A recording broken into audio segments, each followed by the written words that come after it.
Hello guys, in this tutorial video I'm gonna show you how to create a robot that can detect player with Spotlight. Let's get going. Voxel aliens. Okay, let's begin with some theory. This whole mechanism is based on speaker that detects player in range. In this case, it's very important that detection shape is set to sphere, whose diameter is slightly smaller than the diameter of the spotlight. Let's disassemble this mechanism to make it more transparent. Welcome after cut. Now we can clearly see that the whole mechanism is made out of 6 components.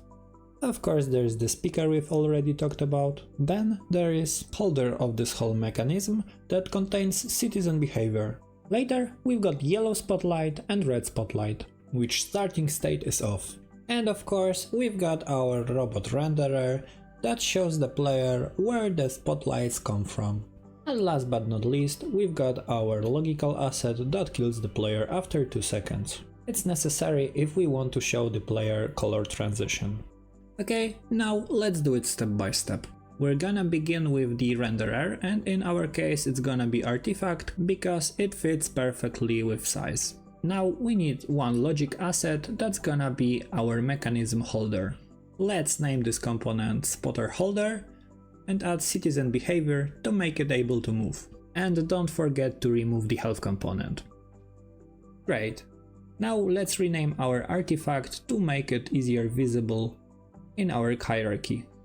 Now we need to fit the renderer perfectly above the holder.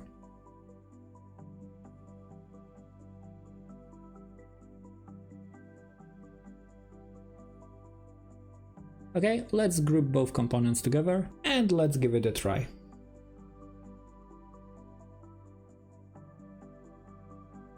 Nice. As you can see, our object is moving, but it's not doing anything else right now. So let's add some lights to it. Let's add one logical asset to the scene and let's give it the name Spotter Red for easier hierarchy recognition.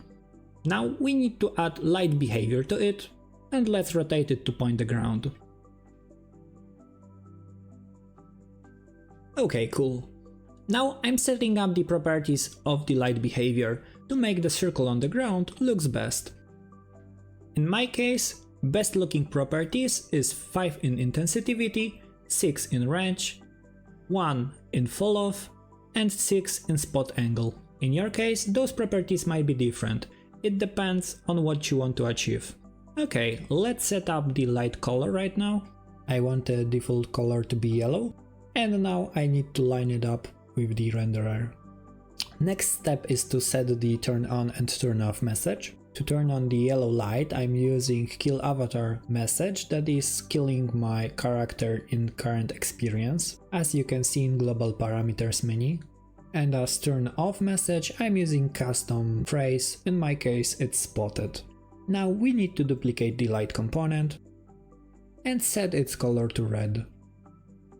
Now we need to set the starting state to off and change the message to turn on to spotted, as well as changing the message to turn off to kill avatar. Now let's line up everything correctly and let's stick the lights to the mechanism holder. Now we need to give it a try. And boy oh boy, looks like it works great, but it ain't detecting player yet.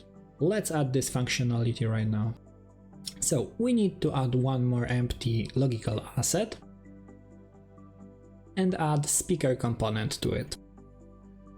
Delete text to display and change the display duration to 0.5 and set the detection range to being a little smaller than the circle of light. Of course, while lining it up with all other components. Great. Now we need to rename this object for easier hierarchy recognition and attach this component to the holder. And of course, we need to set up our detection message. In our case, it was spotted. Let's try out our mechanism. As you can see, it works just fine.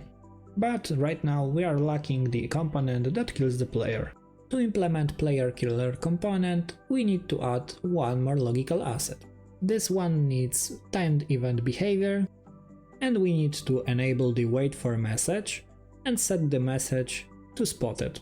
Don't forget to enable reset and set up one timed event that kills the player after 2 seconds. Seems like we've got everything we needed, and after giving it a try, we are finding out that our mechanism is finally completed. I hope you liked this tutorial video, and if you've got any other questions and suggestions for other tutorials, leave them down below. Your feedback means world to me. Once again, thanks for watching. Cheers!